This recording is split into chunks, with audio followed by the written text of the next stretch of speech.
Hi all.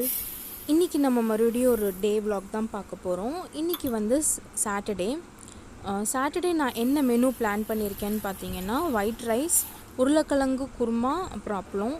ஏன்னா ரொம்ப சிம்பிளாக வச்சுருக்கேன். ஏன்னு கேட்டிங்கன்னா வீக் எண்ட் ஆயிடுச்சு. ஸோ வெஜிடபிள்ஸும் ரொம்பவே வந்து தீர்ந்துருச்சு. முட்டைக்கோஸ் மட்டும்தான் இருக்குது ஃப்ரிட்ஜில். முட்டைக்கோஸ் வந்து அந்த அளவுக்கு வந்து பாப்பாக்கும் பிடிக்காது. அதனால் சரின்னு சொல்லிவிட்டு உருளைக்கிழங்கு குருமாவும் அப்பளமும் வறுத்துடலாம் அப்படின்னு ஒரு பிளானில் இருக்குது. நான் வந்து குருமா சாம்பார் அந்த மாதிரி வச்சாலும் நாங்கள் 3 பேர் இருக்கிறனால எங்களுக்கு வந்து கொஞ்சம் நல்லா மீந்துடுது.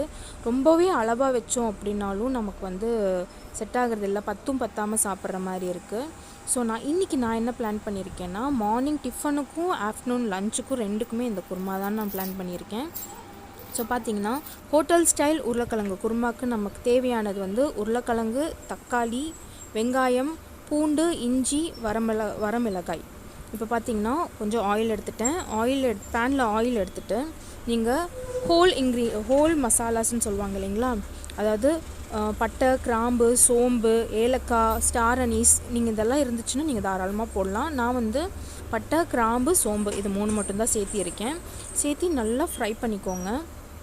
ஃப்ரை பண்ணதுக்கப்புறமா நீங்கள் வந்து ஆனியன் சேர்த்திக்கலாம். இஞ்சி பூண்டு ஃபஸ்ட்டு வந்து இஞ்சியும் பூண்டு சேர்த்திக்கோங்க. ஏன்னா அதுதான் கொஞ்சம் நல்லா ஃப்ரை ஆகணும்.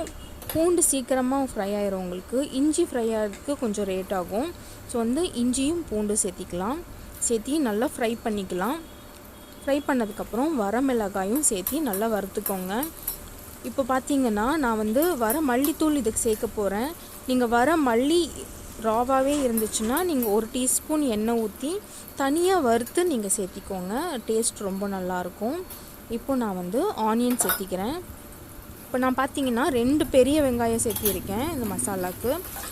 ஏன்னா குவான்டிட்டி வந்து அந்த அளவுக்கு வரும்.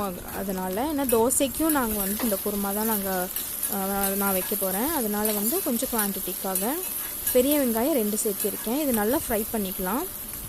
ஃப்ரை பண்ணதுக்கப்புறம் பார்த்தீங்கன்னா இந்த மாதிரி தான் லுக் இருக்கும். ஸோ நல்லா ப்ரௌனாக நல்லா ஃப்ரை பண்ணதுக்கப்புறமா நான் வந்து மல்லித்தூள் 1.5 டீஸ்பூன் சேர்த்திருக்கேன்.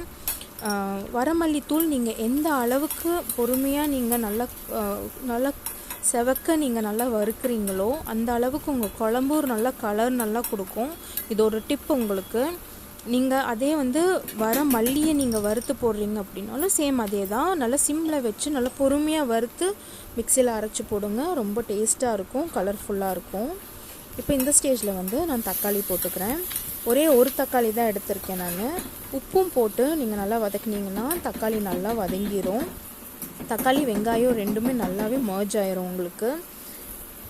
இது நல்லா ஃப்ரை பண்ணதுக்கப்புறமா நான் வந்து கொத்தமல்லியும் தேங்காயும் சேர்க்க போகிறேன். சேர்த்து அரைக்க போகிறேன். இதுதான் வந்து மசாலா. பார்த்திங்கன்னா கொத்தமல்லியும் தேங்காய் வந்து இந்த அளவு தான் சேர்த்திருக்கேன். நீங்கள் தேங்காய் அதிகமாக போட்டிங்கன்னா டேஸ்ட் வந்து உங்களுக்கு அந்த அளவுக்கு நல்லா இருக்காது. எப்போவுமே தேங்காய் வந்து எந்த அரைச்சி விட்ட குழம்புக்கு இருந்தாலும் கொஞ்சம் கம்மியாக போடுங்க, ரொம்ப டேஸ்ட்டாக இருக்கும்.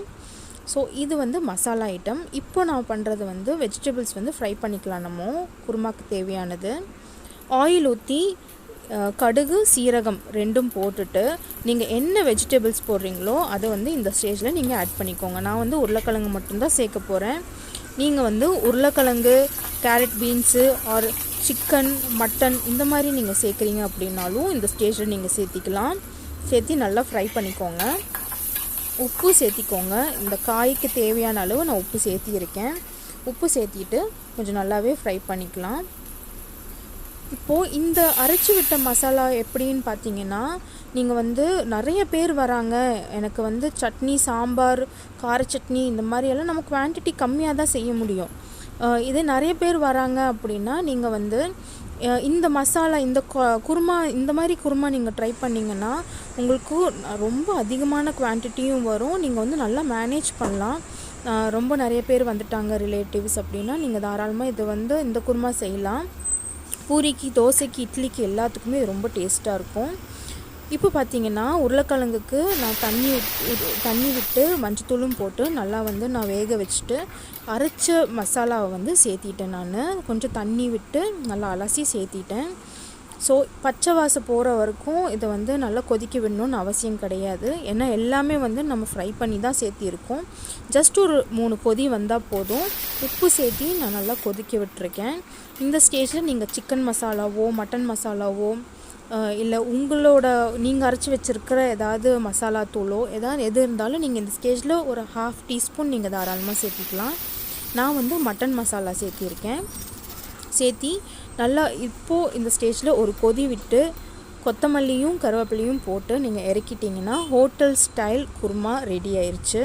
ரொம்ப டேஸ்ட்டாக இருக்கும். நீங்கள் சாதத்துக்கு வச்சாலும் சரி, தோசை, இட்லி, பரோட்டா, பூரி எல்லாத்துக்குமே காம்பினேஷன் ரொம்பவே சூப்பராக இருக்குங்க. ட்ரை பண்ணி பாருங்கள். தெரிஞ்சவங்களுக்கு இந்த வீடியோ கிடையாது, தெரியாதவங்களுக்கு நான் இந்த குருமா செஞ்சுருக்கேன். ஹோப் என்னோடய வீடியோ உங்களுக்கு ரொம்ப பிடிச்சிருக்குன்னு நினைக்கிறேன். பிடிச்சிருந்துச்சுன்னா லைக் பண்ணுங்கள், ஷேர் பண்ணுங்கள், சப்ஸ்கிரைப் பண்ணுங்கள். நம்ம ஹோட்டல் ஸ்டைல் குருமா வந்து கண்டிப்பாக டேஸ்ட் பண்ணி பாருங்கள், ப்ரிப்பேர் பண்ணி பாருங்கள் வீட்டில்.